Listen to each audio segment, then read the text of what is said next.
massive leg drive. Just look at number 3 girl. Beautiful leg drive mass, that patience around the drive. There's so many more things you could talk about. Blade work and how to use this and that. I want to point out this one thing in particular. It impresses me. This is what excites me. There are very, very good boats out there, but there are 2 boats I want you to watch in particular. It's the American ladies and the German ladies. Both of them row phenomenally well, but the Americans row better. That's my humble opinion.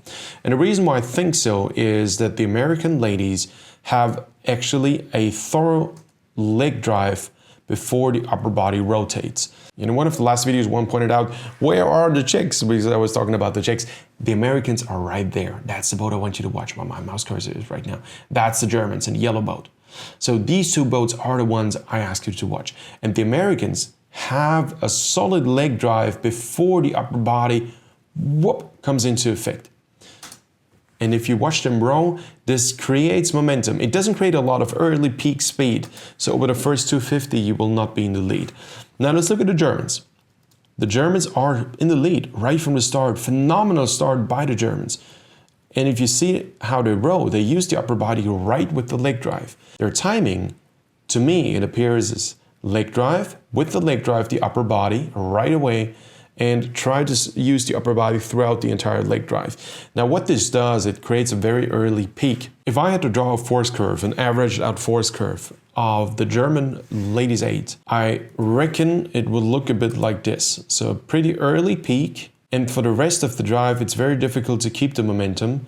And we have a longer fade out than a fade in phase. I might be wrong. This is just me sitting in front of a screen trying to estimate what it could possibly look like. But I've done so many force curve analysis videos for athletes I work with. I've done so much coaching on the bi-roll where you can see the athlete right in front of you, have the boat cockpit set up, and you see how the force curve develops if they change their technique, that I feel certain enough that I can draw a force curve here that could be true.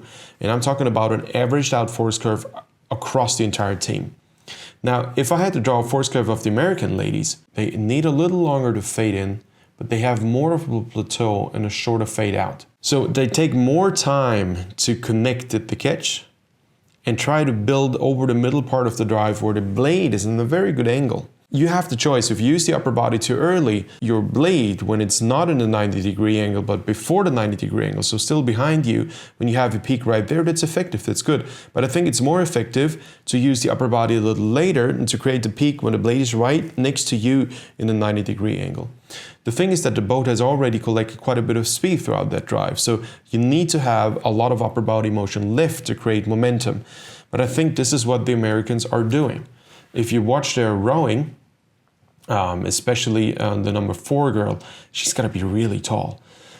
She's got the long drive and that late upper body, and this is a handwriting. A long drive and a massive upper body use. This is beautiful to watch across the entire boat. I tried to pick out if one or the other girl was maybe had a different style, but it looks very, very harmonious across the entire team. Also with the Germans. You can't really say the Germans don't row well. They row extremely well. It's beautiful to see. And if you didn't see the Americans, you would think Germany, that's the way to row in a women's under 23A Final 8 if you want to win this. But the thing is, if you have other boats who use their peak a little later, when it's in a better position, it is more effective, and in the long run throughout the entire 2K, it's going to create a more consistent speed. This is exactly the scene I'm referring to. You see that White Hudson of the Americans slowly edging closer to the bow of the Yellow Emperor of the Germans. Both incredibly good boats, I think. The Dutch row, this is the Dutch boat. See my beautiful arrow here? The Dutch use their upper body quite early, and they don't use a lot of lean back. So that's a typical Dutch style. And I got a few comments on the last video, which was the under 23 men's open weight quad, where I said, I think it's a bit of a Dutch style to use, not to use a lot of upper body in order not to make the boat tip so much. That's legit, absolutely, and it works. But if you have a team that actually knows how to use the upper body more, they create more momentum. And for me, that's the reason why the Americans pull ahead of the Dutch and of the Germans. This is exactly the phase right now. The Germans don't have a lot to respond. I mean, you could say, okay, hey, it's only about physiology. In an 8, it's all right if you have the 8 strongest girls and they're all really strong. Of course it's going to work. Of course this boat is going to be fast, but not at that level. It's not sufficient at that level anymore. You can't just say, let's pick 8 fastest girls on the erg and hope they're going to be world champions. This may work, but if they don't have proper technique, the erg doesn't float. It has very little to do with rowing.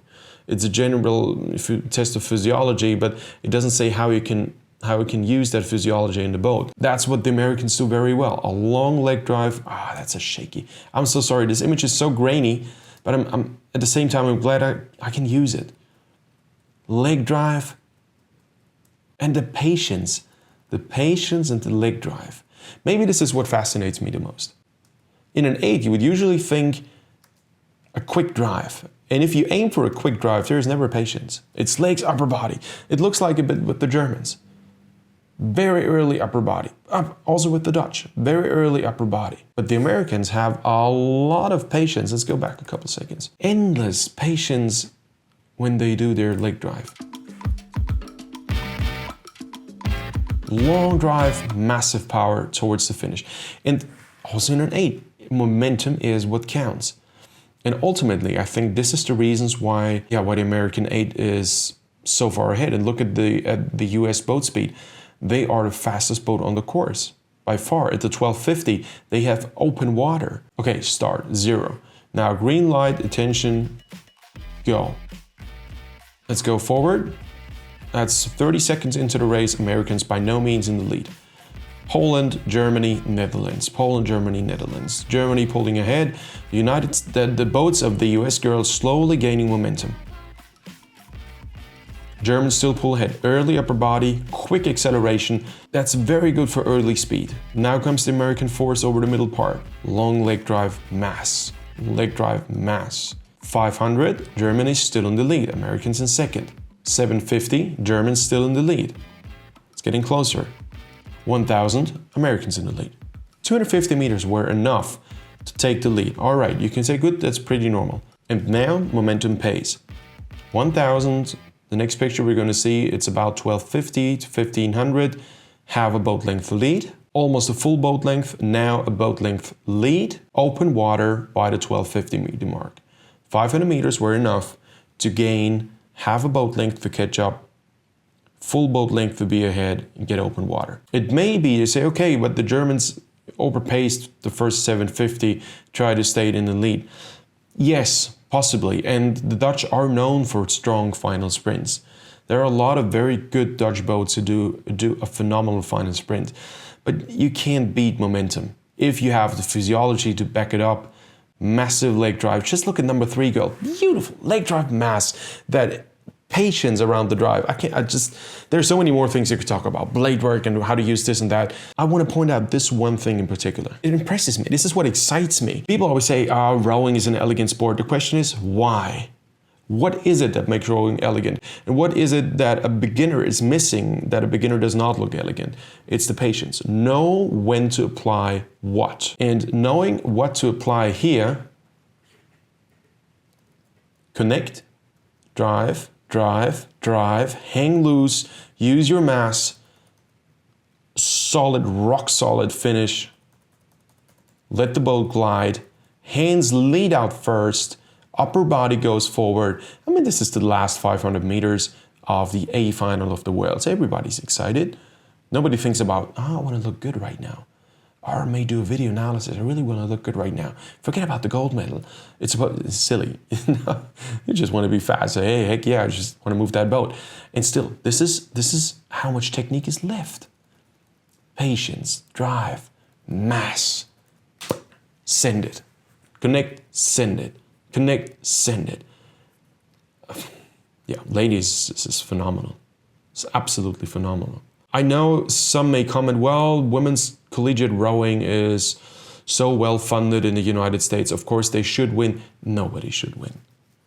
You have to have athletes dedicated enough to put in the hard work, and you have to have a coach. You have to have athletes who are willing and have the understanding how to create a technique and physique like that. No, that's something special. Also the Dutch ladies, but the Dutch ladies use a lot of upper body. Dutch ladies use their upper body quite early.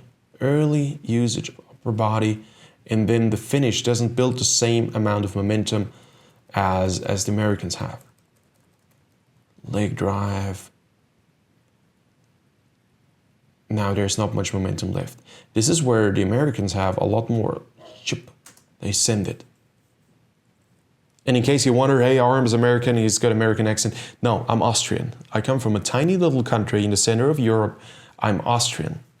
So I don't have a lot of affiliation with the States. Yeah, I spent my high school year there. That's about it. I just admire great rowing, and this is what these girls do very well. Congratulations. Yeah, chapeau, pull my hat. This is awesome. Also, congratulations to the Dutch ladies and to the German ladies. I know there's open water and you might be disappointed because you were in the lead. Hey, you got the bronze. You got the bronze medal. This is fantastic. And I think you all should be proud of yourself. And something else I see, I don't see a lot of the girls laying down on the boat. No, pardon me. None. No one. They're standing up. They're not lying down. They're standing up. They're celebrating. Way to go, ladies. Awesome. Great job. I'm very happy. And yeah, great spirit here. Absolutely beautiful. Very, very interesting. Very exciting for me. And a good race to watch. Good energy right there. All right, good. Now, a last remark about some of the comments I got from the last video. I got two, three pretty harsh comments to say, how could you disrespect other people? I say, what, disrespect? Seriously? And I think that was mostly referral to you shouldn't lay down in the boat after the race. I just saw this guy here, number 4 seat. Some people truly collapse at the finish line. A last word about this. But do me a favor, if you don't collapse naturally, don't do it. Don't lie down.